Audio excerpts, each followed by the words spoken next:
मुनसिफ TV के खास programme मुल्क मिल्लत और मसाइल में आप सभी का इस्तकबाल है। मैं हूं खुर्शीद रब्बानी। M3 में आज बात होगी मुस्लिम सियासत की, मुस्लिम क़यादत की, और बात करेंगे कि ऐवान में मुस्लिम नुमाइंदों की तादाद क्यों कम हो रही है।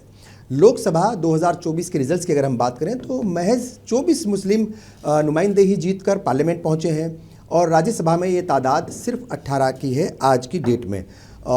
7% के करीब मुस्लिम नुमाइंदगी जो है वो राज्यसभा में है और लोकसभा में 5% से भी कम है।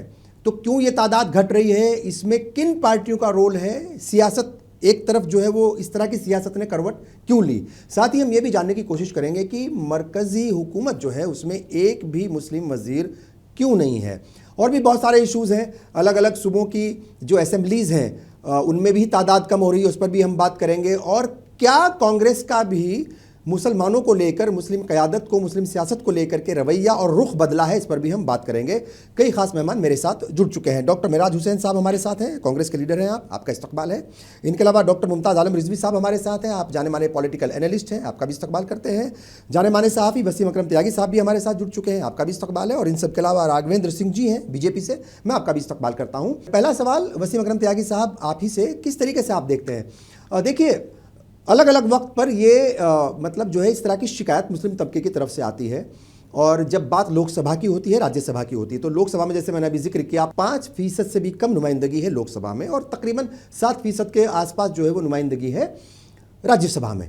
और अगर अलग अलग सूबों की असेंबलीज़ में चले जाइए, वहाँ पर भी ये तादाद लगातार कम हो रही है। तो वजूहात क्या लगती हैं, और कांग्रेस के रुख को देख करके आप क्या लगता है, क्योंकि ये बात भी सच है कि चाहे राज्यसभा हो या लोकसभा हो, सबसे ज़्यादा नुमाइंदगी कांग्रेस की तरफ से ही है, मगर फिर भी मुस्लिम तबके की तरफ से इस बात की शिकायत होती है। अक्सर ये बातें कही जाती हैं कि पहले की तरह अब जो है वो उसका रिश्ता मुसलमानों के साथ, ख़ास तौर से मुस्लिम सियासत और मुस्लिम रहनुमाओं के साथ नहीं रहा। कांग्रेस का क्या कहेंगे? देखिए, अगर उत्तर प्रदेश की बात करें तो उत्तर प्रदेश में कांग्रेस को मुसलमान वोट उतनी संख्या में नहीं मिलता जी, जिस संख्या में दूसरे राज्यों में मिलता रहा है। बिहार में थोड़ा सा टूट है उसमें वोट में, लेकिन वो भी कांग्रेस के अलायंस को ही मिलता है वो, चाहे वो आरजेडी को मिले या कांग्रेस को मिले।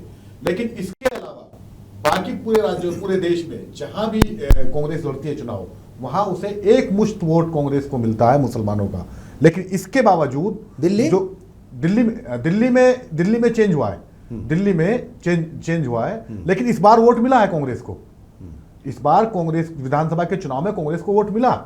तो अब हरियाणा में चले जाइए, आप राजस्थान में चले जाइए, मध्य प्रदेश में चले जाइए, कहीं भी आप ये 2-3 राज्यों को अगर हम छोड़ दें तो हर जगह कांग्रेस को एक मुश्त वोट मिलता रहा है मुसलमानों का। लेकिन इसके बावजूद जो कांग्रेस की भागीदारी की जो बात करते हैं राहुल गांधी, जिसकी जितनी संख्या भारी उसकी उतनी हिस्सेदारी वाली जो बात, जो नारा वो देते हैं, जिस तरह वो पूछते हैं मीडिया में कि बताओ इसमें फला जाति के पत्रकार कितने हैं या उस जाति के कितने हैं, कभी मुसलमानों को लेकर के पूछा कि मुसलमान कितने हैं? और राहुल गांधी से ही सवाल किया जाए अगर कि आप बताइए कर्नाटक में आपने कितने मिनिस्टर बनाए हैं मुसलमान, तेलंगाना में आपकी सरकार है वहां 0 मिनिस्टर है आपका। क्यों? लेकिन देखिए तेलंगाना बात ठीक है आपकी, लेकिन तेलंगाना में ये भी तो देखिए कि मुस्लिम तबके ने कांग्रेस के साथ क्या किया, एक भी नुमाइंदा जिताकर नहीं भेज पाए, यहां तक कि मोहम्मद अजहरुद्दीन को भी हरा दिया, कांग्रेस ने टिकट दिया था, लोगों ने हरा दिया। उन सीटों को अगर हम छोड़ दें, जहां पर मुस्लिम ये ओवैसी साहब की पार्टी लड़ी, उसके अलावा कांग्रेस मुसलमानों का वोट कहां गया? वो सब कांग्रेस को क्यों नहीं पाए मुस्लिम नुमाइंदे? जीत नहीं पाए ये अलग विषय है, लेकिन वोट तो आप ये तो नहीं कह सकते ना कि कांग्रेस को वोट नहीं दिया मुसलमान ने। बीआरएस को भी गया है, वोट तो दिया है, बीआरएस को भी गया वोट दिया। उसके बाद में आपने एमएलसी बना करके, एमएलसी का आपका कोटा है वहां पर, एक एमएलसी बनाया है, एमएलसी बनाया, लेकिन आप मिनिस्टर नहीं बना पाए मिनिस्टर। और इसके अलावा फिर आप केरल में आप चूंकि सत्ता में नहीं है, कर्नाटक में आप सत्ता में, वहां पे आपने एक मंत्रालय दे रखा है। किसने कहा? एक है, 2 वजीर हैं जी, और जो है स्पीकर भी है। स्पीकर को आप मिनिस्ट्री से, और अच्छा पोर्टफोलियो है दोनों वजीरों के पास जी। तो आप बताइए इसके, और अभी जो आपका ये अधिवेशन हुआ है कांग्रेस का जी, इसमें से कांग्रेस के जितने शिखर पुरुष थे सबके नाम हटा दिए मुसलमानों के। मौलाना अबुल कलाम का नाम उसमें नहीं है, मुख्तार अंसारी का नाम उसमें नहीं है। आप बताइए मौलाना मोहम्मद अली जौहर का नाम, ये तो पहले से नहीं रखते थे नामों को, लेकिन एक पोस्टर बॉय के तौर पर मौलाना अबुल कलाम आजाद का नाम कांग्रेस का फोटो हमेशा दिखता है, उनका चेहरा का फोटो हमेशा दिखता था कांग्रेस के बैनर पे। लेकिन ये दूसरी बार हुआ है। छत्तीसगढ़ में इसी तरह का अधिवेशन हुआ था, वहां पर कांग्रेस, वहां उसके पोस्टर से मौलाना अबुल कलाम आजाद गायब थे। अब यहां पर दिल्ली ये जो हुआ है, यहां से भी गायब है। तो ये जो पॉलिटिक्स है बीजेपी की, हाँ। बीजेपी की पॉलिटिक्स ने जो डर बिठाया है कांग्रेस को और दूसरे दलों को, ये उसका नतीजा है। ठीक है, क्योंकि और अगर बीजेपी से जवाब हम लेंगे, राघवेंद्र सिंह जी हमारे साथ हैं। अभी जी, एक अच्छा। बीजेपी ने एक डर दिखाया है कि अगर आप किसी मुसलमान को अपने बगल में खड़ा करके फोटो खिंचा लेते हैं, हाँ, तो फिर आप पे ठप्पा लग जाएगा कि इससे हिंदू नाराज हो जाएगा कि आप मुसलमानों की पार्टी है, मुस्लिम तुष्टीकरण आप कर रहे हैं। ये डर गया है कांग्रेस के पास में, ये डर गया है दूसरे दलों के पास में। आज की डेट में कांग्रेस की स्थिति ये है कि एक भी मुसलमान इस कांग्रेस पार्टी में ऐसा नहीं है जिस पोजीशन में अहमद पटेल हुआ करते थे। उनके जाने के बाद में एक भी नहीं, क्यों नहीं हो पाया कभी। अच्छा देखिए, फिर वापस वही बात आएगी। नासिर साहब जी। हैं और वो राज्यसभा मेंबर हैं, और वो जो कांग्रेस प्रेसिडेंट का दफ्तर है उसके जिम्मेदार हैं वो, ठीक है, उनके साथ अटैच हैं और बड़ी जिम्मेदारी के साथ काम कर रहे हैं। अब मौका तो दिया है, मौका तो मिला है, अब क्या अहमद पटेल सब बन जाएंगे, ये भी एक बड़ा सवाल है। ठीक है नहीं साहब, तो ठीक है, चूंकि हमने बहुत सारी बातें कही हैं, वापस आऊंगा। एक बात और कहूंगा मैं।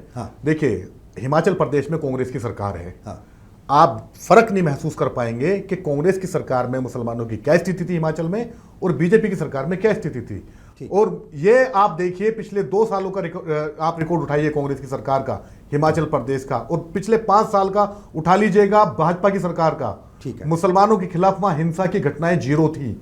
ठीक, भाजपा की सरकार में। ठीक है, और कांग्रेस के डॉक्टर मिलानी, लेकिन मैं पहले बीजेपी के लीडर के पास आऊंगा। ठीक है, लंबा सिलसिला है। ठीक है त्यागी जी, ठीक है, मैं वापस आऊंगा आपके पास। राघवेंद्र सिंह जी हमारे साथ हैं। राघवेंद्र सिंह जी, देखिए, ये एक शिकायत जो है इन दिनों मुस्लिम तबके की तरफ से आ रही है, और वो शिकायत कई मामलों में जायज़ लगती है और शिकायत के ऊपर बात होनी चाहिए, और वो ये है कि मुस्लिम नुमाइंदगी, चाहे लोकसभा हो, चाहे राज्यसभा हो, या फिर अलग अलग राज्यों की विधानसभाएं हो, वहाँ पर मुसलमानों की जो नुमाइंदगी है वो पहले के मुकाबले कम हो रही है।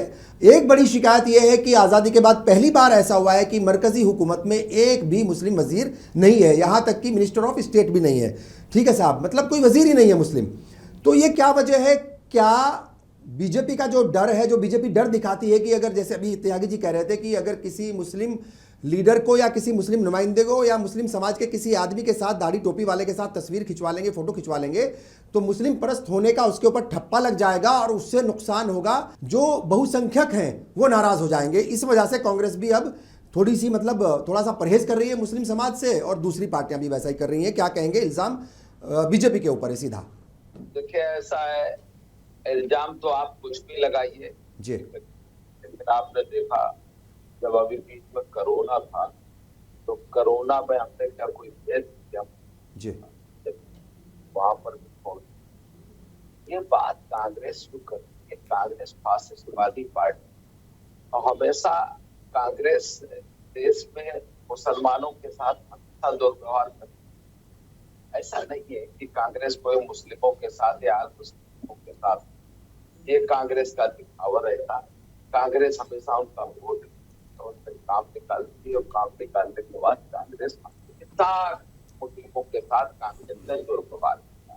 रही बात है भारतीय जनता पार्टी, अभी एक संसद आप बोल रहे थे, वहां पर ऐसा है, वहां पर आंकड़े लेकर तो अभी नहीं आया, मैं आंकड़े दे भी नहीं सकता हूँ। लेकिन रही बात है, मैं जहां तक आंकड़ों से अलग बात करना चाहूँ, तो मैं ये कहना चाहूंगा कि भारतीय जनता पार्टी हमेशा, हमारा नारा है सबका साथ, सबका विकास, सबका विश्वास। तो हम सबका विश्वास साथ में लेकर चलते हैं। मुस्लिम भाई भी हमारे देश के नागरिक हैं। अभी आपने देखा तो क्या मुस्लिम भाई हमारे देश पाकिस्तान की तरफ से बोल रहे थे? हमारे देश का मुस्लिम, हमारे देश के हिंदुस्तानी मुसलमान, आप देखिए, मैं और बात आपको बता दूं कि जब हज पर जाते हैं, तो मेरा जहां तक मानना है कि वो वहां पर कहा जाता है कि हिंदुस्तानी मुसलमान। हाँ ठीक है, ये उनको कैसा कहा जाता है? तो हिंदुस्तान के हिंदुस्तानी कहेंगे साहब उनको, बिल्कुल सही है। जी, वही मैं कहना चाहता हूँ। नहीं, पर इसमें बीजेपी का क्या रोल है, या इसमें बीजेपी की क्या उपलब्धि है? सवाल तो ये है कि मरकज में एक भी मिनिस्टर नहीं है, केंद्र सरकार में एक भी मंत्री नहीं है आज मुस्लिम। सवाल ये है सर, सवाल ये नहीं कि वो हज पर जाते हैं तो क्या कहलाते हैं। कोई पाकिस्तान से जाएगा पाकिस्तानी कहलाएगा, बांग्लादेश से जाएगा बांग्लादेशी कहलाएगा, अफगानिस्तान से जाएगा तो अफगानी कहलाएगा, अगर चीन से कोई जाएगा तो वो चाइनीज कहलाएगा या चीनी कहलाएगा। तो उसमें किसी पार्टी का क्या मतलब जो है वो क्या योगदान है इसमें?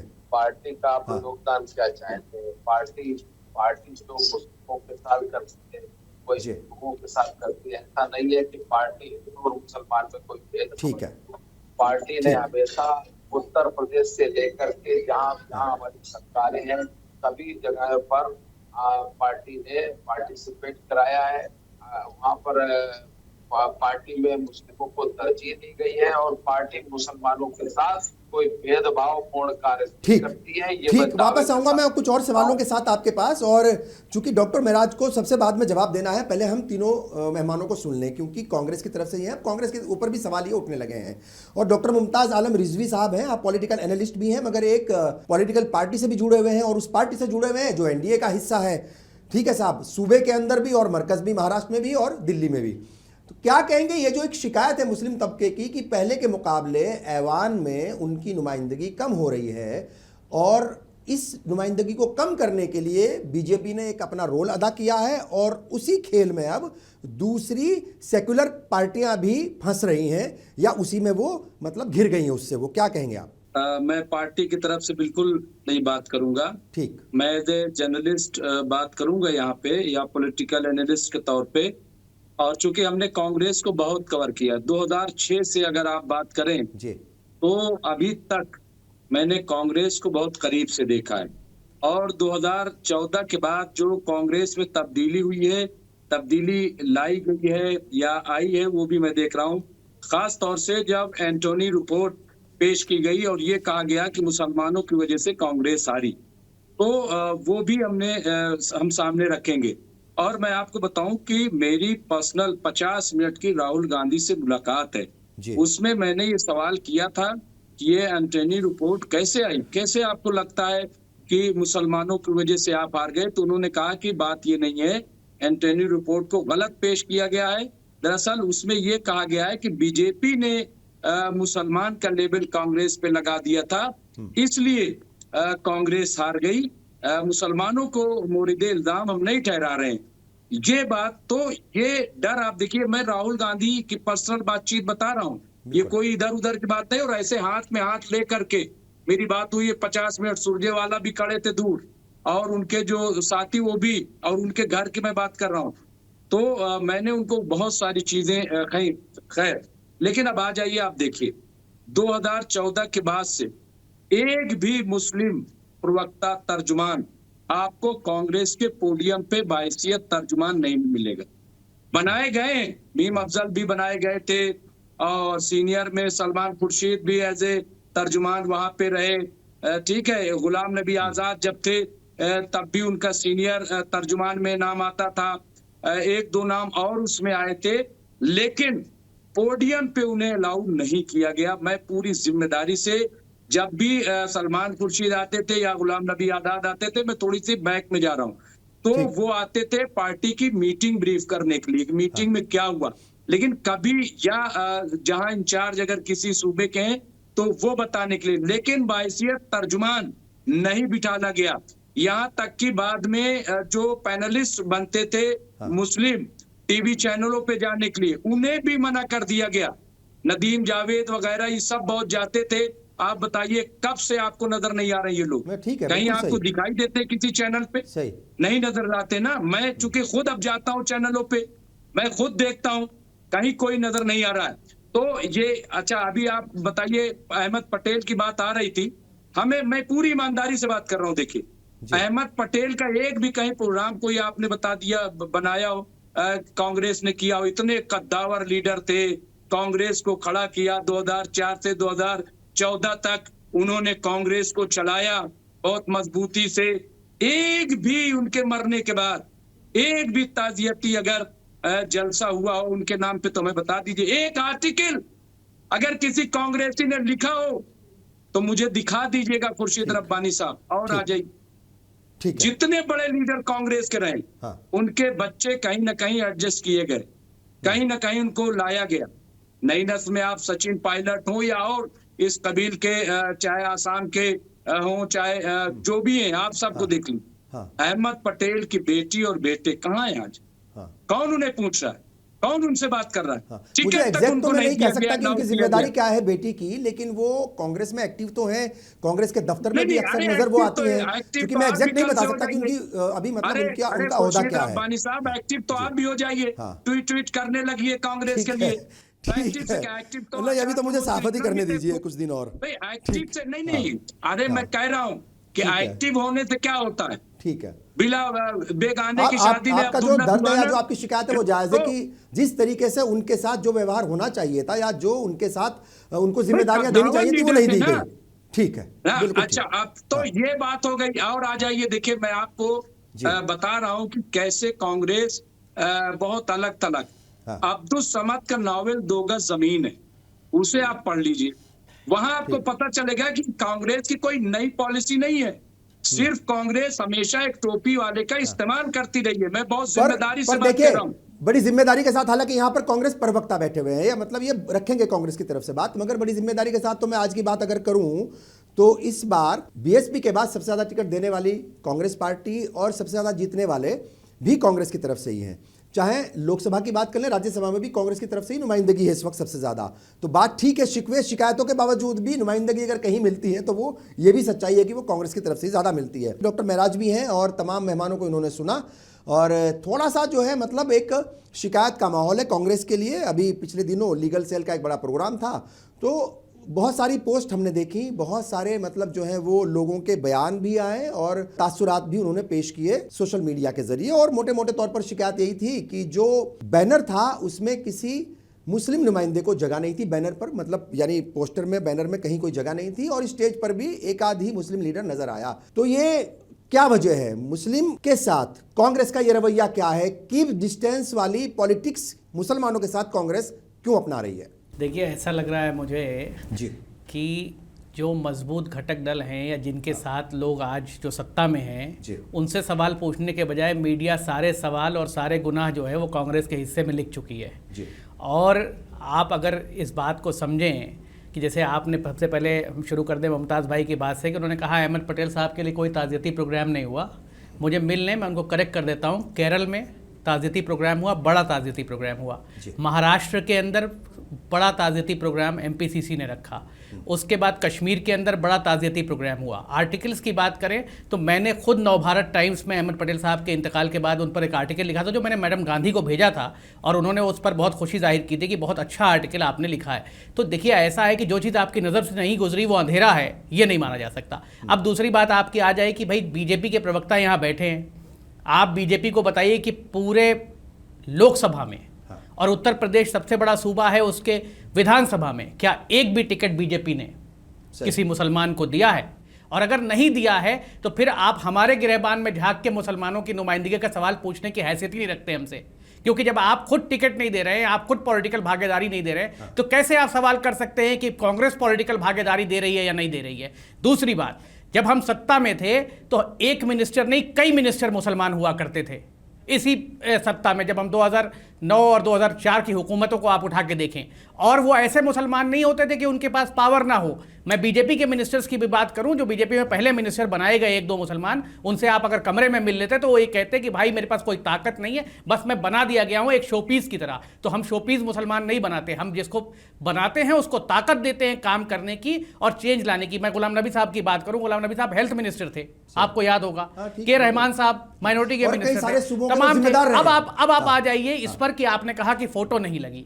ये सवाल ये है कि लीगल सेल का प्रोग्राम हो रहा है, कोई प्रोग्राम माइनॉरिटी डिपार्टमेंट नहीं कर रहा है, या कोई प्रोग्राम कांग्रेस पार्टी भी नहीं कर रही है। उसमें राहुल गांधी भी एज अ मेहमान गए हुए हैं। लीगल सेल के प्रोग्राम में इमरान प्रतापगढ़ी जो हमारे माइनॉरिटी के चेयरमैन हैं, उनकी स्पीच भी होती है और वो स्टेज पर ही बैठते हैं। आप कैसे कह सकते हैं कि वहां फोटो नहीं लगा? जहां फोटो लगी, पहले आप मेरी बात को पूरी तरीके से सुनिए। जहां फोटो नहीं, पटेल साहब की photo home as an home minister लगाई गई थी, क्योंकि आप इस बात को नहीं समझ रहे हैं कि जहां पे उनकी फोटो नहीं लगाने की बात होगी और ऐसा होगा तो माइनॉरिटी सेल से लेके सारे के सारे मुसलमान जो कांग्रेस के अंदर बैठे हैं वो खुद शिकायत करने के लिए दरवाजे पे खड़े होंगे उनके। आपकी शिकायत की जरूरत नहीं होगी कि भाजपा आके हमें याद दिलाए कि हमने ये करना है। और दूसरी बात, आज के वक्त में अगर आप ये देखें कि भाई टिकट देने की बात करें, नुमाइंदगी की बात करें, राज्यसभा में आप बताइए जावेद साहब हैं, राज्यसभा में इमरान प्रतापगढ़ी हैं, राज्यसभा में नासिर हुसैन है, कौन नहीं दे रहा भाई नहीं, बिल्कुल टिकट? ठीक अच्छा, है। आप लोकसभा की बात करें तो देखिए, लोकसभा राज्यसभा में में इस वक्त सबसे ज्यादा कांग्रेस की तरफ से है, लोकसभा 5। में नहीं, अब आप लोकसभा की बात करें तो लोकसभा के अंदर अंदर भी आप अगर देखेंगे तो सबसे ज्यादा टिकट मुसलमानों को दिया, जीतने वाले मुसलमानों को नहीं, दिया। सही है। वो नहीं बसपा की तरह सही की है। वोट कटवा भेज वो दिए बोल वहां दिया पे आपने और पहले, उन्होंने सही है, जानबूझ के बिल्कुल वो सही वोट है। कटवा दिया और हरा दिया किसी 19 जीतने टिकट वाले दिए थे आदमी। 2024 में तो अच्छा, कांग्रेस ने एक और बात 7 जीते उसमें एक से। बात मैं और कह दूं कि हाँ। सपा ने जो इतनी सीटें लाई उसमें कई सारे मुसलमान जीते, क्या उसमें कांग्रेस का वोट नहीं था? सपा ने 4 टिकट दिए और चारों जीते, कांग्रेस ने 19 टिकट दिए, 7 जीते। उसमें भी कांग्रेस के कार्यकर्ताओं और महाराष्ट्र में कांग्रेस का दिया टिकट क्या का हाथ है। ऐसा बिल्कुल। नहीं है कि जो है आप ठीक एकदम है। कांग्रेस को कटघरे में खड़ा कर दें, आज कांग्रेस कमजोर है ठीक। तो आप सारे सवाल कांग्रेस से पूछ लें और दूसरी पार्टियों की गोद में बैठ जाएं जो भाजपा के साथ हाथ मिला के काम कर रही हैं। ठीक बहुत है। ही गलत बात है ये। ठीक है। वसीम अकरम त्यागी साहब, देखिए ये डर का माहौल जो है, मतलब यानी मुस्लिम नुमाइंदगी से या मुस्लिम सियासत से या मुस्लिम तबके से जो डर का माहौल जो एक पैदा हुआ, एंटनी रिपोर्ट का भी उसमें एक रोल है, बहुत बड़ा रोल। मैं नहीं कहता कि बहुत बड़ा रोल होगा, मगर रोल तो है, इसमें कहीं कोई शक नहीं है। और ये भी सच्चाई है, जैसे डॉक्टर मुमताज़ आलम रिजवी कह रहे थे कि भाई टेलीविज़न पर जो है जो चेहरे हुआ करते थे 2014 से पहले, वो चेहरे भी बदले और अवॉइड किया गया मुस्लिम नेताओं को टेलीविज़न पर भेजने से, मतलब जो है एक तरीके से थोड़ा परहेज बरता गया। क्या लगता है आपको, कांग्रेस मतलब डरी है या फिर स्ट्रेटजी में उसका बदलाव है, कुछ मतलब उसने बदलाव किया है, या फिर ये हो सकता है कि भाई पहले पावर में तो आए, उसके बाद जो आपका हक है, जो हुकूक है आपके, वो मिल जाएंगे? बात सिर्फ डर की नहीं है। हाँ। बात जिन राज्यों में जहां पर ये जो राइट विंग या बीजेपी ताकतवर नहीं है, वहां भी कांग्रेस इसी पॉलिसी को अपना रही है। अब बताइए, जम्मू और कश्मीर के अलावा कांग्रेस ने कहाँ प्रदेश कार्यकारिणी में अध्यक्ष का पद किसी मुसलमान को दिया हुआ है? ये सवाल होना चाहिए कि नहीं होना चाहिए? आप एक मुश्त वोट ले लेते हैं मुसलमानों का, और आप पद देने के नाम पर या उन्हें पावर देने के नाम पर आप जो है बिल्कुल आप पिछले दरवाजे से निकल जाते हैं, और फिर वो बीजेपी का डर। तो ये इससे काम नहीं चलेगा। सिर्फ डॉक्टर साहब जो अभी कह रहे थे, मेरा साहब जो अभी कह रहे थे कि वहाँ पर उनकी सरदार पटेल साहब की फोटो थी, वहाँ पर डॉक्टर भीमराव अंबेडकर साहब की फोटो थी। जबकि डॉक्टर भीमराव अंबेडकर साहब कभी कांग्रेस में थे ही नहीं, कांग्रेस में कभी रहे ही नहीं, लेकिन उनकी तस्वीर वहां पर मौजूद थी। लेकिन जी सर, आपकी बात को, लेकिन कौन है? बिल्कुल हम बिल्कुल, और हम सब चाहे किसी भी पार्टी के लोग हों उनकी इज्जत करते हैं, ऐसा नहीं है। और दूसरी बात, जिसने संविधान बनाया उसी ने कानून दिया देश को, तो जब देश के कानून का जो है हम अधिवेशन करेंगे तो बाबा साहब की तस्वीर हटा देंगे, ये आपका कैसा सवाल है? नहीं, हम अगर एजुकेशन मिनिस्टर पे कोई प्रोग्राम देखिए, कांग्रेस बीजेपी कभी प्रोग्राम करेगी तो ये कभी मान लिया डेमोक्रेसी पे कोई प्रोग्राम करने लगे, तो इसका मतलब ये नहीं है कि वो नेहरू जी की फोटो लगा देगी अपने बैनर पे, ठीक है? नहीं लगाएगी, क्योंकि उनका तो, लेकिन बीजेपी, लेकिन सर देखिए, रोड से लेके शाहजहां रोड तक पर बैनर चिपकाकर उसका नाम हटाना है, वो तो किस बात की बात कर रहे हैं? और एक बात आपने कही, 1 मिनट सुन लीजिए, कि अध्यक्ष नहीं बनाया कांग्रेस ने किसी भी प्रदेश में। आप बताइए, जो दूसरी पार्टियां हैं जिनको आप सेकुलर नाम नेहात कहते हैं, या जो सेकुलर नहीं है, जैसे अभी मुमताज में बैठे उनका ताल्लुक अजीत पवार की पार्टी से है, किसी भी पार्टी के अध्यक्ष का नाम बताइए जो मुसलमान हो प्रदेश का, आप बताइए। देखिए ऐसा, देखिए ऐसा है, देखिए देश की सबसे पुरानी पार्टी कौन है? ठीक है साहब, नंबर 1। दूसरी बात, वही पार्टी जिसने कई सारी सियासतों के चीफ मिनिस्टर बनाए, आज वो प्रदेश अध्यक्ष बनाने से डर रही है, बच रही है। बिल्कुल। मैं आपको एक बात, मैं देखिए, संभल में घटना हुई, आप बताइए, संभल में घटना हुई, गोलियां चली, राहुल गांधी प्रियंका गांधी गए कि नहीं गए? और जो लोग नहीं पहुंच पाए वहां, उनको बुला के मिले घर पे। आप बताइए, एनआरसी में मामला हुआ, प्रियंका गांधी ने जो है इंडिया गेट पर किया कि नहीं किया? स्कूटर पे बैठ के वो लखनऊ में लोगों से मिलने गई। तो एक तरफ तो ये लीडरशिप चल रही है और आप उस पर कटघरे में सवाल उठा रहे हैं, और जो नेता अपने घर पे बैठे हैं उनके बारे में आप बता रहे हैं कि ये मुसलमानों के लिए बहुत करेंगे। एक बार हमें सत्ता में आने दीजिए, सिस्टम को समझने दीजिए, उसके बाद आप देखिएगा कि नुमाइंदगी कितनी। देखिए, मुमताज साहब के पास आऊंगा। मुमताज साहब, आ रहा हूं। बात यह है कि आप साथ क्यों नहीं ले रहे हैं? बात यह है कि आप नाम लेने से डरते हैं, नाम लेने से आप डरते हैं, स्टेज पर जगह देने से आप डरते हैं। तो बात डॉक्टर साहब कंप्लीट तो कर दीजिए। देखिए, अभी ऐसा फैक्ट बता रहे थे डॉक्टर मुमताज आलम रिजवी साहब, जो फैक्ट बता रहे थे, वो कह रहे थे कि प्रवक्ता नहीं है 2014 के बाद से, ऑफिशियल प्रवक्ता है, लेकिन टेलीविजन पर जाने वाली जो पैनलिस्टों की लिस्ट है उसमें आप निकाल लीजिए, उसमें लिस्ट में जरूर मिलेंगे आपको टेलीविजन स्क्रीन पर नहीं मिलेंगे। मैंने प्रदेश अध्यक्षों की बात करी, आप दूसरी बात लेकर आ गए। मैंने कहा जम्मू कश्मीर में तो मजबूरी है आपका, वहां तो आप बनाएंगे, लेकिन आप ये बताइए, पुरानी बात याद दिलाऊंगा, चाहे मैं आसाम बात हो, ये कर रहा हूं सर, चाहे राजस्थान हो, चाहे बिहार हो, या कई और दूसरे सूबे जहां पर कांग्रेस ने ये हिम्मत दिखाई थी कि पूरे सूबे की कमान मुसलमानों को सौंपी थी, चीफ मिनिस्टर रहे हैं, चाहे महाराष्ट्र हो, कई सारे सूबे हैं ऐसे, तो ये सच्चाई है। मैं ये कह रहा हूं सर, मेरे कहने का मतलब ये है, जो मैं कह रहा हूं, मैं ये कहना चाह रहा हूं कि क्या सिर्फ माइनॉरिटी डिपार्टमेंट ही मुसलमानों का डिपार्टमेंट है? नहीं, बिल्कुल क्या नहीं। जनरल बॉडी में मुसलमानों को क्यों नहीं है? जनरल बॉडी में आपने जनरल बॉडी माइनॉरिटी के चेयरमैन जनरल बॉडी में कैसी बात कर दी आपने? जिस माइनॉरिटी की आप बात कर रहे हैं उनकी हैसियत ये है, आप ताकत देने की बात कर रहे थे, जिन माइनॉरिटी के चेयरमैन की आप बात कर रहे हैं कि वो स्टेज पर मौजूद थे, उनकी हैसियत ये है कि उन्होंने हिमाचल प्रदेश में जो मुसलमानों के खिलाफ हिंसा हो रही थी उसकी शिकायत करी वहां के मुख्यमंत्री से, ट्वीट किया बाकायदा, कोई कार्रवाई नहीं हुई उस पर, ठीक है, और वो आदमी गिरफ्तार हो गया जिसके खिलाफ हिंसा हुई है। डॉक्टर मुमताज आलम ये के पास उनकी हैसियत आएंगे। है, ठीक है, आप करेंगे पावर दी है। ठीक है, ठीक है। और ये सवाल तो देखिए उठने जरूरी है कि कितनी पावर है, जिम्मेदारी तो है, आपने ओहदा दे दिया, मगर क्या सुनी जा रही है, नहीं सुनी जा रही है, ये भी सवाल है। अच्छा, दूसरा सवाल यहां पर यह भी है कि कई सारी ऐसी चीजें होती हैं जो पर्दे के पीछे होती हैं, जिनका मतलब जो है पता मोटे तौर पर एकदम से नहीं चलता। हो सकता है कि बात सुनी गई हो, रिजल्ट बाद में आते हैं, ये भी सच्चाई है, इसको भी हम मतलब इससे भी इनकार नहीं कर सकते। डॉक्टर मुमताज आलम रिजवी, क्या ऐवान में तादाद ज़्यादा होना ही मुस्लिम तबके की सियासत को बेहतर बनाने का एक मतलब जो एक गारंटी हो सकती है, उन्हें सियासत में आगे बढ़ाने की और दूसरे मैदानात में आगे बढ़ाने की? क्या सिर्फ यही एक गारंटी है कि उनकी तादाद ऐवान में बहुत ज़्यादा हो? जैसे एक ज़माने में मेरा ख्याल के 70 के आसपास थे एमएलए उत्तर प्रदेश के अंदर, मगर हमने देखा कि कोई बहुत ज़्यादा भला तो नहीं हुआ था उनका। ये भी हमने देखा कि सबसे ज़्यादा दंगे भी उसी वक्त हुए थे। तो ये भी एक सवाल है कि क्या मुसलमानों की नुमाइंदगी सिर्फ मुसलमान ही करेंगे या दूसरों को भी हक है या दूसरे भी कर सकते हैं? देखिए खुर्शीद भाई, सबसे पहले मैं एक एक करके जवाब दूंगा। जी जी। मेराज साहब का, उन्होंने बहुत सारी बातें कह दी कि मैंने लिखा और आपने देखा नहीं। अरे आपकी हैसियत क्या है, आपने लिख दिया तो? सोनिया गांधी ने लिखा क्या कोई मजमून? राहुल गांधी ने लिखा क्या? प्रियंका गांधी ने लिखा क्या? नहीं, एक मिनट, पी चिदम्बरम ने लिखा क्या? सोनिया गांधी ने मल्लिकार्जुन खड़गे ने लिखा क्या? भाई आपने, एक मिनट इन्हें चुप करा दीजिए, अभी मैं इनके बीच में तो बोला नहीं। अच्छा, नहीं ठीक है, तो ठीक आप है। क्या नहीं, इन्होंने लिखा क्या? आपने लिख दिया। अरे लिखते रहिए आप, और सोनिया गांधी जी ने खुश होकर के वाह भी आपकी कर दी, लेकिन एक ताजियती नशिस्त नहीं हुई कांग्रेस दफ्तर में। वाह भाई वाह, कितना बढ़िया कांग्रेस जो है कर रही। अच्छा, और आ जाइए, आपने कहा टिकट महाराष्ट्र में कितने टिकट दिए थे आपने बताइए? महाराष्ट्र में कांग्रेस थी, वहां पे आपने एक भी टिकट दिया था लोकसभा में? और क्यों नहीं दिया? बहुत ज्यादा थी मुसलमानों को। 12% मुसलमान है, आपने एक भी टिकट क्यों नहीं दिया? क्या वहां पे ऐसा कोई आरिफ नसीम खान दिल्ली तक आए थे शिकायत करने? आरिफ नसीम खान जो है वो दिल्ली तक आए थे शिकायत करने। मैं तो बहुत सारी बातें बता सकता हूँ। और आ जाइए, आप बताइए, आप इफ्तार पार्टी एक मुद्दत से करते रहे हैं, जब हुकूमत में थे तब भी, ऐसे भी इफ्तार पार्टी आपने किसकी डर की वजह से बंद कर दी? क्यों नहीं किया आपने? ये आप कह दीजिए साहब इफ्तार पार्टी से क्या होता है? नहीं होता तो इससे पहले क्यों कर रहे थे? सही है। तो फिर पंडित जवाहरलाल नेहरू ने क्यों शुरू की थी इफ्तार पार्टी? का मुखालिफ नहीं हुआ। और आ जाइए, देखिए आपसे शिकायत क्यों हो रही है और बीजेपी से शिकायत क्यों नहीं है? फर्क समझिए। आपसे शिकायत इसलिए हो रही क्योंकि आपका जो मैनिफेस्टो है वो सिर्फ नारा नहीं है कि सबका साथ सबका विकास।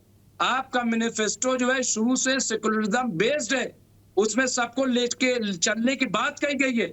और जहां तक ये कि साहब इतने ये है, माफ कीजिएगा, ये एक साथ तो आप रिमूव कर नहीं सकते, एक साथ तो मुसलमानों को बेहैसियत कर नहीं सकते, क्योंकि बहरहाल मुसलमान का वोट तो चाहिए। और मुसलमान के बगैर मैं आपको बता रहा हूं कांग्रेस कहीं स्टैंड नहीं कर सकती। और आज भी जहां मुसलमानों ने रिफ्यूज किया, कांग्रेस पलटी नहीं है। ये बात मैंने राहुल गांधी भी कही थी। 2009 में मुलायम सिंह से यूपी में नाराज हो गया था मुसलमान, जब कल्याण सिंह को ले लिया था, और पूरा टर्न मुसलमान यूपी में हुआ था कांग्रेस की तरफ से। 22 सीटें कांग्रेस लोकसभा की जीती थी 2009 में, एक तारीखी जीत हुई थी वहां पे। तो इसलिए उनको कम से कम ये बात समझनी चाहिए। लेकिन चूंकि वो डिफेंसिव पॉलिटिक्स करते हैं, बीजेपी ने उन्हें डरा दिया है। और बीजेपी ने सिर्फ कांग्रेस को नहीं डराया, अभी जो आप कह रहे थे ना बाकी सेकुलर पार्टियां, पहली बात तो बाकी सेकुलर पार्टियां स्टेट की है और उनकी भी कोई हैसियत नहीं है, वो भी डरी हुई है। वो भी डरी हुई खुल करके सही है। कोई रवैये में बदलाव है चिमटे उन से सबके भी। मुसलमानों को पकड़ने से डरते, चिमटे से। सुनिए, चिमटे से पकड़ने से उनको डर लगता है मुसलमानों को। मुमताज भाई से, कोई मुमताज भाई खुल बात करके सुनिए, मुसलमान की बात नहीं कर रहा है। मुमताज इसलिए- भाई देखिए ऐसा है, सुनिए बात सुनिए। फिलिस्तीन पर सोनिया गांधी ने दैनिक जागरण में एक बड़ा आर्टिकल लिखा। प्रियंका जी लगातार फिलिस्तीन पर बोल रही हैं, पार्लियामेंट में आपने भी पार्लियामेंट में एक मुसलमानों का बैग लेके मसला हो नहीं गए, है। लेकिन फिलिस्तीन सुनिए सुनिए एक बात, आपको सुनिए बात, समझना अब चाहिए। बीच में देखिए, मत आप बोलिए लीडर अब हैं। लेकिन उसको फिलिस्तीन का आप नहीं मसला जो है सराहेंगे, मुसलमानों आप का उन मसला चीजों नहीं को है। लेके आएंगे ये फॉरेन जिन चीजों पॉलिसी है। में ना कुछ एक मामलात मिनट, हैं, ना ये कुछ जो हकीकत है, की ना कुछ जमीनी मामलात पॉलिसी है। की प्रॉब्लम ये किया। है कि देखिए जो देखिए, कांग्रेस कर गलत- रही है गलत- सिर्फ वही नहीं, इकलौती आप ऐसी जो पार्टी है है जो मुसलमानों के गलत लिए बात बोल कर रही रहे है, हैं। मुसलमानों के लिए सोनिया लड़ रही गांधी ने है। जो लिखा और वो अगर मुसलमानों कांग्रेस की नहीं वजह से बोलती और लिखा। नहीं लड़ती तो आप जो इस खुर्शीद हालात साहब, है ना इस वक्त मुल्क खुर्शीद के, साहब, उसमें कोई आपको घर सोनिया नहीं मिलता गांधी ने बचाने जो के लिए। आर्टिकल लिखा फिलिस्तीन पे, वो हिंदुस्तान की फॉरेन पॉलिसी जो रही है उसके मुताबिक लिखा है। उन्होंने कोई मुसलमानों की हिमायत में नहीं लिखा है। ये मैं बताना अरे चाहता हूँ। फिलिस्तीन पर बोलने की क्या जरूरत हो गई? अगर कांग्रेस डर गई तो आपके हिसाब से तो कांग्रेस डर गई, इफ्तार पार्टी नहीं हुई तो कांग्रेस डर गई, फिलिस्तीन पे लिखा तो कांग्रेस नहीं डरी। ये कौन सी बात है भाई? अरे इफ्तार अच्छा चलिए, ये कौन सी राघवेंद्र जी भी मसला यहाँ पर है। हैं। लेकिन राघवेंद्र फिलिस्तीन जी, ये आप समझिए फॉरेन ठीक। का मसला है, वो हमारी फॉरेन पॉलिसी से जुड़ा हुआ ठीक है। मसला है। अरे तो कौन सी आप पार्टी ठीक है। बोल रही है आपकी फॉरेन पॉलिसी पे? दूसरी ठीक है। पार्टी का नाम बताइए। मुमताज साहब, एक जो सवाल बोल और रही पूछा हो था foreign मैंने। policy। हाँ। बीजेपी ने मेरे सवाल का जवाब, हाँ, मेरे सवाल का जवाब नहीं दिया आपने पहले अभी उसी सवाल का। बीजेपी ने, हाँ, मोदी सरकार ने फिलिस्तीन में यूएनओ में फिलिस्तीन की हिमायत में वोट किया है, तो ठीक है। क्या माना जाए इसको? क्या कहिएगा आप? ठीक है। सबसे पहले ठीक है, राशन और ठीक है, पानी चूंकि भेजने वाली वो अपन को मोदी बहस नहीं सरकार है, करनी, क्या कहेंगे आप? बहस नहीं करनी, चर्चा हम कर रहे वो हैं। फॉरेन मसला है। डॉक्टर मुमताज आलम रिजवी, मैंने एक सवाल पूछा था आपसे, उसको कैसे आप देख रहे हैं कि क्या ऐवान में तादाद ज्यादा होना किसी कम्युनिटी की ये इस बात की गारंटी है कि वो अब खुशहाल हो जाएगी, हर मैदान में आगे बढ़ेगी? क्या यही एक जो है मतलब पैमाना है किसी भी कौम की तरक्की का? ये मैं जानना चाह रहा था आपसे। नहीं, देखिए, सियासी एतबार से नुमाइंदगी तो बड़ी अहमियत रखती है। बिल्कुल। आप नुमाइंदगी न दें और उसका सबूत ये है कि बीजेपी चाहे विधानसभा हो चाहे लोकसभा हो, दोनों से वो हटाना चाहती है। क्योंकि देखिए, ये कहाँ यहाँ कानून साजी होती है। जो लोकसभा हमारी सांसद हो या विधानसभाएं हो, यहाँ पे कानून साजी होती है। तो बीजेपी की ये मंशा है कि आप कानून साजी में हमारे साथ न रहिए, बाकी आप काउंसलर बन जाइए, आप राज्यसभा से भी अगर एक दो चले जाइए तो कोई नहीं, लेकिन आप कोई बहुत बड़ा कानून फर्क नहीं साजी पड़ने में वाला। और हुक्मरानी में हमारे साथ नहीं रह सकते। हाँ। हुकूमत तो हम चलाएंगे, कानून साजी हम चलाएंगे, ठीक। मुसलमान का उसमें कोई अमल दखल नहीं है। तो ये क्लियर एजेंडा बीजेपी का है ठीक। और उसने बिल्कुल वादे कर दिया। और मेरे तो कई सीनियर बीजेपी के लीडरान से बात हुई है, आज बर्फ पे क्यों लगा दिए गए? शाहनवाज हुसैन क्या काबिल नहीं है? जफर इस्लाम क्या काबिल नहीं है? मुख्तार अब्बास नकवी क्या काबिल नहीं है? नए में आ जाइए तो शहजाद पूनावाला क्या पढ़ा लिखा नहीं है? आप बताइए, क्या शादिया इल्मी पढ़ी लिखी नहीं है? ठीक। या इस कबील के और बहुत सारे नाम गिना सकता अच्छा, हूं, लेकिन यही सबको बर्फ पे लगाया एक, हुआ है। हाँ, एक चीज और है डॉक्टर साहब, देखिए जिस बीजेपी की बात हम कर रहे हैं कि आज उसने एक मतलब अनरिटन रूल है उसका कि मुस्लिम नुमाइंदगी को आहिस्ता आहिस्ता कम करना है। यही 2014 की बीजेपी अगर हम देखें, प्राइम मिनिस्टर के तौर पर ओथ ली थी नरेंद्र मोदी ने, और एक वक्त ऐसा भी था कि उनकी कैबिनेट में 3 वजीर थे और 1 कैबिनेट वजीर थे और पोर्टफोलियो तकरीबन सबके अच्छे थे। फॉरेन मिनिस्टर भी थे, ठीक है, एमओएस थे, मगर फॉरेन मिनिस्ट्री थी एक साहब के पास, और पार्लियामेंट्री मिनिस्ट्री भी थी, और माइनॉरिटी अफेयर्स मिनिस्ट्री भी थी। तो वो वक्त भी रहा है, यही वो लीडर हैं, यही वो बीजेपी है। फिर बदलाव क्या आया, ये भी एक बड़ा सवाल है। तो इस बात को भी कहीं ना कहीं जहन में रखना जरूरी है। राघवेंद्र सिंह जी, क्या वजह है ये खटास और ये दूरी मुस्लिम तबके के साथ क्यों आ गई? क्यों मुस्लिम तबके के साथ भेदभाव वाला रवैया अपनाने की जरूरत पड़ी बीजेपी को? क्योंकि यही प्राइम मिनिस्टर नरेंद्र मोदी, इन्होंने ही मौका दिया था, 3 वजीर थे एक वक्त में केंद्र सरकार में, मगर आज एक भी नहीं है। तो ये खटास, ये दूरी और ये भेदभाव क्यों? भारतीय जनता पार्टी का ये मानना रहता है कि सिकंदर वक्त के जमाने में भी भारतीय जनता पार्टी ने वो ओहदा दिया और उसके साथ अटल जी के साथ उन्होंने काम किया। हमारे उत्तर प्रदेश में दानिश भाई है, उत्तर प्रदेश में मोहसिन रजा है। अब आप पूनावाला को कहते हैं कि आजाद पूनावाला को बड़ी साफ गोई के साथ वो वहाँ आज तक बोलते हैं, तो ये क्या कम है? ऐसा नहीं है, ये सब अपनी नजर का दोष है। इस नजर के दोष को करिए। भारतीय जनता पार्टी, मैं फिर कह रहा हूँ, हाँ। सबका साथ, सबका विकास, सबका विश्वास, इस पर टिकी पार्टी है। और हम लोग पसमंदा मुसलमानों के बीच में क्या जाते नहीं है? हमारे मोदी मुसलमानों से क्या बात नहीं करते हैं? या समुदाय के जो उनके पास डेलीगेशन जाते हैं उनसे मिलते नहीं, उनकी बातें सुनते हैं, उनसे मिलते हैं। हम वो काम नहीं करते कि आपको डर दिखाएं कि बीजेपी आ जाएगी, बजरंग दल आ जाएगा, विश्व हिंदू परिषद आ जाएगा। इस तरीके से कह के हम आपके लिए एक तरीके से कांग्रेस यही कार्य करती है। कांग्रेस भी एक्सपोज हो रही है। आज आपकी डिबेट क्यों हुई इस पर? कांग्रेस भी एक्सपोज हो रही है, समाजवादी पार्टी भी एक्सपोज हो रही है। अब आप ये देखिए, एक जो मस्जिद के कोई वो है वहां पर इमाम, हाँ। उन्होंने कुछ उनपे अखिलेश की पत्नी पर कुछ कहा इस तरीके से, लेकिन उनका कहने का अभिप्राय नहीं समझा गया। हाँ, और उनके कहने के अभिप्राय को ना समझते हुए उनके साथ मारपीट की गई। तो कम से कम भारतीय जनता पार्टी ऐसी फासिस्टवादी चीजें नहीं करती है किसी के साथ। भारतीय जनता पार्टी में क्या एग्री करते हैं आप राघवेंद्र जी से? क्योंकि देखिए आज एक मौलाना की मतलब जो है मोहब्बत उमड़ी है दिल में मौलाना के लिए, और राघवेंद्र जी के दिल में, तो ये बड़ी बात है। मतलब इसको जो है संभाल करके और जो है मतलब इसको थोड़ा सा सपोर्ट कीजिए इस बात को। हाँ, मैं देखिए, मौलाना ने कुछ भी कहा था जी, तो उसको एक उचित फोरम पर उठाना चाहिए, क्योंकि हमें क्या है, हम वोट से चिपकी व्यवस्था, ठीक, ये आप मान लीजिए 100% मैं कहता हूं आपके चैनल पर, हाँ। कि भारतीय जनता पार्टी एक वोट से चिपकी परंपरा के साथ कतई विश्वास नहीं रखती। ये लोग दूसरे का भय दिखाकर, दूसरे का डर दिखाकर कि बीजेपी आ जाएगी, वो आपके साथ ऐसा कर देगी, वैसा कर देगी।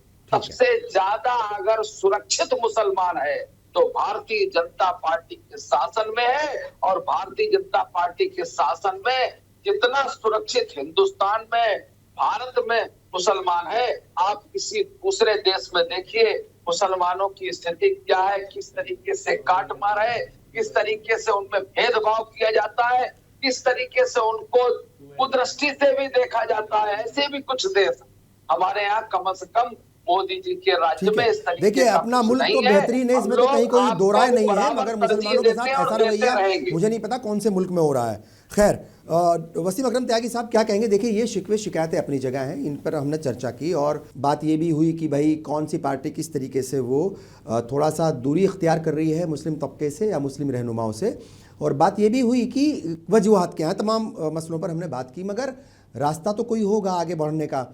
ये जो खौफ पॉलिटिकल पार्टियों के जहन में या दिलों में या दिमाग में बैठ गया है, इसे कैसे निकाला जाए, और कैसे मुस्लिम सियासत को, मुस्लिम रहनुमाई को और मुस्लिम लीडर्स को आगे बढ़ाया जाए? क्या कुछ तौर तरीके हो सकते हैं? देखिए, जब हम हमारे प्रधानमंत्री ये कहते हैं जी कि भारत मदर ऑफ डेमोक्रेसी है, तो फिर हमारी जिम्मेदारी बहुत बड़ी बन जाती है, क्योंकि प्रधानमंत्री बोल रहे हैं और विश्व के मंच पे बोल रहे हैं। जर्मनी में जाकर बोल रहे थे वो। तो कहने की बात यह है कि जब आप कह रहे हैं मदर ऑफ डेमोक्रेसी है, तो फिर आप बताइए मदर ऑफ डेमोक्रेसी में सिर्फ कह देने से मदर ऑफ डेमोक्रेसी नहीं हो जाएंगे, बल्कि आपको ये सुनिश्चित करना पड़ेगा कि आपके यहाँ जो माइनॉरिटी है, जो ट्राइबल है, या जो दलित है, या जो वो वर्ग है जिसे जो हमेशा सत्ता से उपेक्षित रहा, जिसे उसे अधिकार जिसका नहीं मिल पाया, उसकी स्थिति क्या है। क्या ये बात सच नहीं है कि पिछले 2014 से लेकर के अब तक आपने यहाँ पर वो विधानसभा, विधायिका और पार्लियामेंट को आपने जो है मुस्लिम मुक्त का नारा देते देते मुस्लिम मुक्त कर दिया। आपकी कैबिनेट में क्या एक नारा तो नहीं दिया, लेकिन आहिस्ता से काम जरूर किया। जो संगठन के लोग हैं, जो बीजेपी के अनुषांगिक संगठनों के लोग हैं, वो नारा देते रहे हैं। कांग्रेस मुक्त, मुस्लिम मुक्त का नारा दिया उन्होंने अमली जामा पहनाया बीजेपी ने उसको, और उसी के फिर आपने सिर्फ अपने यहां से बेदखल नहीं किया, बल्कि आपने जो दूसरी पार्टियां हैं जो मुसलमानों को साथ लेकर के चलने का दम भरती हैं, आपने उन्हें भी ये एहसास दिला दिया कि अगर तुमने इनको साथ लिया तो तुम्हारी भी स्थिति ये होगी कि तुम जिस तरह से मुसलमान हमारी कैबिनेट से साफ हुए, जिस तरह से मुसलमान हमारे लोकसभा के और विधानसभा के सदस्यों से साफ हुए, उसी तरह से तुम्हारी जो संख्या है वो भी साफ हो जाएगी। तो उसको लेकर के बीजेपी चली, और मेजोरिटिज्म यानी कि बहुसंख्यकवाद को बीजेपी लेकर चली, और उसी का अमल कर रही है दूसरी पार्टियां। ये भी इस तरह से नाम लेने से डरती हैं, इन्हें भी डर है कि कहीं मुसलमानों का नाम लेंगे तो हो सकता है जो हिंदू वोट है वो छिटक जाएगा उनसे। ये जो डर है, इस डर को बैठाया बीजेपी ने और इस डर पर अमल कर लिया जो दूसरी सेकुलर पार्टियां हैं उन्होंने, जबकि उन्हें ये पता नहीं है कि बीजेपी से कौन, इन पार्टियों से कौन नाराज होगा, कौन सा हिंदू नाराज होगा। वही तो हिंदू नाराज होगा जो बीजेपी के साथ है, जो हमेशा हर वक्त जो ये कहता है कि आटा अगर 15,000 रुपए किलो भी हो जाए तो हम मोदी को वोट देंगे, हम बीजेपी को वोट देंगे, वही तो नाराज होगा। वो तो आज भी इनके साथ नहीं है, वो इनके खिलाफ दुष्प्रचार करता है और उसी दुष्प्रचार को ये मान लेते हैं, उसी पे ये सरेंडर कर जाते हैं उन्हीं चीजों को लेकर के। तो आप बताइए, क्या मैं फिर वो इसी बात पे आता हूं, मौलाना आजाद क्या सिर्फ कांग्रेस के प्रेसिडेंट थे? क्या वो फ्रीडम फाइटर? बिल्कुल सही बात है। क्या वो सिर्फ कांग्रेस के प्रेसिडेंट थे? सही। क्या वो फ्रीडम फाइटर नहीं थे? बिल्कुल सही। अगर आप उनकी फोटो वहां पर लगा देते, ये इस अधिवेशन की, चलो डॉक्टर मेहराज साहब ने कहा हमारे साथी ने कि ये लीगल सेल का प्रोग्राम था, छत्तीसगढ़ में आपने प्रोग्राम किया था, वहां से पोस्टर गायब था, वो तो कांग्रेस का अधिवेशन था, वहां से उनकी फोटो गायब थी। और सिर्फ मौलाना आजाद ही क्यों, डॉक्टर मुख्तार अंसारी का क्या है? डॉक्टर मुख्तार अंसारी जिन्होंने अपनी हवेली दरियागंज की कांग्रेस का दफ्तर बनने के लिए दे दी थी कांग्रेस को ब्रिटिश काल में, उनका आप नाम लेने से डरते हैं? उनकी तस्वीर आपके कार्यालय से गायब है, क्यों? उनकी तस्वीर आपके मंच से गायब है, क्यों? क्या ये सिर्फ कांग्रेस के लीडर थे? ये सिर्फ कांग्रेस के लीडर नहीं थे, ये फ्रीडम फाइटर भी थे, ये स्वतंत्रता सेनानी भी थे। बिल्कुल सच बात है आपकी। तो आप एक रास्ते क्या है, क्या ये खौफ कैसे निकले जो इन सेकुलर पार्टियों के दिमाग में बैठ चुका है, इसको कैसे निकाला जाए? देखिए, कांग्रेस में या दूसरी पार्टियों में जो अब जो मुस्लिम नेताओं की स्थिति है वो ये है कि वो स्वार्थी होती चली गई है। ठीक। वो कोई भी कम्युनिटी के इश्यूज को लेकर के बात करने के लिए तैयार नहीं है ईमानदारी के साथ में। वो जो भी इस पोस्ट पे है वो चाह रहे हैं कि अपना टिकट ना कट जाए, अपनी कुर्सी ना चली जाए। तो ये स्वार्थ जब तक कांग्रेस के नेता नहीं छोड़ेंगे और जो कांग्रेस के लोग जो मुसलमान कांग्रेस के या दूसरी पार्टियों के नारेबाजी कर रहे हैं, जब तक वो अपने रियल इश्यूज को लेकर के किसी भी पार्टी के साथ में डायलॉग नहीं करेंगे, ये स्थिति और बिगड़ेगी, ये सुधरने वाली नहीं है। बीजेपी क्या कर रही है? बीजेपी मुस्लिम जो नाम है उन्हें बदल दे रही है, अकबरपुर का नाम बदल देंगे, अल्लाह बख्शपुर का नाम बदल देंगे। कांग्रेस नाम नहीं ले रही है, काम तो दोनों ही एक कर रहे हैं, वो नाम बदल रहे हैं, ये नाम नहीं ले रहे हैं। ठीक है, तो ये राह दोनों की एक है, आप ये कह रहे हैं जी। ये खौफ जो है, ये जो डर है, इसको छोड़ना पड़ेगा इन मतलब सेकुलर पार्टियों को, आप ये कह रहे हैं। डॉक्टर मुमताज आलम रिजवी साहब, ये शिकवे शिकायत अपनी जगह है, मगर कोई ना कोई रास्ता भी जरूर होगा। वो रास्ते क्या हो सकते हैं? आपकी सलाह क्या हो सकती है उन सेकुलर सियासी पार्टियों को जो पहले तवज्जो देती थी मगर अब थोड़ा सा दूरी बना ली है? बहुत अच्छा सवाल है, और फिर मैं वही कहूंगा जो बात मैंने राहुल गांधी से कही थी कि डिफेंसिव होकर के सियासत में कोई आदमी बहुत बड़ा कारनामा अंजाम नहीं दे सकता, उसे ऑफेंसिव होना पड़ेगा। उसे अपनी जो कांग्रेस का मैनिफेस्टो है, जो कांग्रेस जिन उसूलों पे चलती रही है, जो आइडिया ऑफ इंडिया है, उस पे पूरी ताकत से कांग्रेस को खड़ा होना पड़ेगा, तभी कांग्रेस जो है वो सरवाइव कर पाएगी। अगर कांग्रेस बीजेपी की पिछलग्गू बन करके, तो जहां से कांग्रेस आज जहां पहुंच गई है वहां बीजेपी वो कांग्रेस नहीं जा सकती, बल्कि जहां से बीजेपी ने शुरू किया था वहां से कांग्रेस शुरू होगी। इसलिए उनके पिछलग्गू न बने, बल्कि आइडिया ऑफ इंडिया और कांग्रेस का जो मैनिफेस्टो है उसको नाफिज करें। अपने जो उनके आइडियल्स हैं, चाहे मौलाना आजाद हो या जो भी और लीडरान हैं इनके, महात्मा गांधी हो, पंडित नेहरू हो, इंदिरा गांधी हो, इन सब के किरदार को सामने रख करके, इनके उसूल को सामने रख करके और कांग्रेस आगे बढ़े। और जो वहां पे गलत सलत लोग शामिल हो गए, बार बार कांग्रेस ये कहते साहब हमारे यहाँ आरएसएस के लोग हैं, तो आरएसएस के लोग हैं तो वो हटेंगे कब? आप उनके चंगुल से निकलेंगे कब उनकी पॉलिसी पर चलते रहेंगे? ये तो आपको तय करना पड़ेगा ना, कहने से नहीं होता है। हलवा कहने से अगर मुंह मीठा हो जाए ना, ठीक है, तो हर कोई हलवा कहे और हलवा पका के जो है वो पूरी रेसिपी तैयार करनी पड़ेगी। सच बात है, पूरी रेसिपी तैयार करनी पड़ेगी और जो भी सामान है उसको लाना पड़ेगा और पकाना पड़ेगा, मतलब मेहनत करनी पड़ेगी, उस जहनियत से बाहर निकलना पड़ेगा जो जहनियत डर की तरफ लेकर के जा रही है। राघवेंद्र जी, क्या कुछ आपकी सलाह होगी, क्या कुछ कहेंगे मुस्लिम तबके से और दूसरी पार्टियों से? देखिए, चूंकि बीजेपी को तो आप कुछ उसके ऊपर सवाल उठा नहीं सकते, उसको तो आप पहले क्लीन चिट दे चुके हैं, मगर क्या कुछ रवैया अपनाने की जरूरत है? ये जो शिकवे शिकायत है मुस्लिम तबके की कि उनको राजनीति में आगे बढ़ने नहीं दिया जा रहा या राजनीति में उनके साथ भेदभाव हो रहा है, वो खत्म हो जाए। मेरा स्पष्ट मानना है जी कि राजनीति में कोई मुस्लिमों के साथ और हिंदुस्तान के अल्पसंख्यक वर्ग है उसके साथ कोई भेदभाव हो रहा है। भेदभाव इसलिए नहीं हो रहा है कि हमारे पास जी खाने से लेकर और पहनने तक और रहने तक कोई व्यवस्था में उनके व्यवधान कोई उत्पन्न नहीं है। वो आसानी से अपने हिंदुस्तान में निवास कर रहे हैं और भारतवर्ष में निवास कर रहे हैं, अच्छे तरीके से दिनचर्या चल रही है। रही बात आपने राजनीतिक जो वर्चस्व की बात करना चाहते हैं आप, देखिए हम डर दिखा भय दिखा के कोई वर्चस्व स्थापित किसी का कराते तो वो मेरे हिसाब में ठीक नहीं होता। वो कांग्रेस करती रही, कांग्रेस डर भय दिखाती है, डर भय दिखाने के बाद उनका वोट लेती है, वोट लेने के बाद उनको भूल जाती है, उनके साथ दुर्व्यवहार करती है। जैसा कि अन्य वक्ताओं ने कहा, मेरे हिसाब से जो को लगा कि आज की डिबेट का आशय यही है कि ये जो वर्चस्व मुस्लिमों का है वो कांग्रेस हटा रही है। तो कांग्रेस हटा इसलिए रही है कि कांग्रेस ने, मुझे लगता है, कुछ ज्यादा ही वर्चस्व बढ़ा लिया होगा, या उनको ऐसा समझ में आया होगा, अपना मतलब उसमें दिख नहीं रहा होगा कि हमारा मतलब इसमें नहीं हो रहा है। तो देखिए, सबका साथ, सबका विकास और सबका विश्वास, मैं फिर दोहरा रहा हूँ तीसरी बार, इस पर ही सबका प्रयास भी है इसमें, और ये प्रयास बीजेपी को भी करना चाहिए।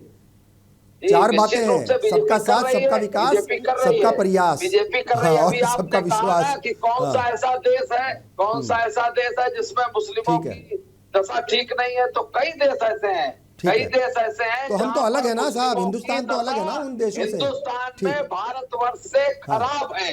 भारतवर्ष में कोई मुस्लिमों के प्रति दुर्भावना से पूर्ण कोई भी कार्य नहीं किया जाता। डॉक्टर मेराज हुसैन साहब, ठीक है सर, ठीक है, चूंकि बहुत इंपॉर्टेंट बातें आपने कही है डॉक्टर मेराज हुसैन साहब, ये जो खौफ है पॉलिटिकल पार्टियों के अंदर, सेकुलर पॉलिटिकल पार्टियों के अंदर, खासतौर से कांग्रेस की तरफ ये इशारा है कि वो सबसे ज़्यादा डरी हुई है, इसीलिए जो थोड़ा सा उसने दूरी बना ली। कैसे ये कांग्रेस का खौफ खत्म हो और कैसे फिर मुसलमानों की शिकायत दूर हो? पहली बात वसीम भाई ने कही कि मुसलमानों का नाम लेने से कांग्रेस पार्टी डर रही है। त्रिपुरा के अंदर जब तमाम दंगे बवाल हुए और मुसलमानों पे हमला हुआ, राहुल गांधी ने मुसलमानों का नाम लेके ट्वीट किया कि हाँ, मुसलमान भाइयों के साथ कांग्रेस पार्टी खड़ी है और हमारे कार्यकर्ता वहाँ सड़कों पर लड़े और उनकी मदद की। दूसरी बात रही फ़ोटो हटाने की या फ़ोटो लगाने की। आप अगर इंदिरा भवन जो कांग्रेस का नया कार्यालय बना है उसके अंदर जाएंगे तो आप देखेंगे तमाम लोग जो कांग्रेस के इतिहास से जुड़े हुए हैं, उनका इतिहास वहाँ दीवारों पर लिखा गया है। और उसमें चाहे वो मौलाना आज़ाद हों, चाहे वो तैयब जी हों, चाहे वो मुख्तार अंसारी हों, ऐसे तमाम जो हमारे लोग थे जिन्होंने कांग्रेस को मजबूत बनाने की कोशिश की और करके दिखाया, उन सबकी तस्वीरें वहाँ लगी हुई हैं और वो सारे इवेंट्स दीवारों पर नक्श कर दिए गए। तीसरी बात रही बात कि प्रवक्ता नहीं दिखाई देते या दिखाई देते, प्रवक्ताओं की एक नई सूची बहुत जल्द जारी होने वाली है कम्युनिकेशन डिपार्टमेंट से, जिसके बाद आपकी ये भी शिकायत दूर हो जाएगी, उस पर चल रहा है। चौथी बात देखिए, दलित, ओबीसी और मुसलमान के लिए अगर कोई इस देश में लड़ रहा है तो सिर्फ और सिर्फ राहुल गांधी है। उनके दबाव में आके आज जो जातिगत जनगणना का बीजेपी लाई भी और उसको कर भी नहीं रही है, वो भी राहुल गांधी जैसे लोगों के दबाव में आके उसने किया है।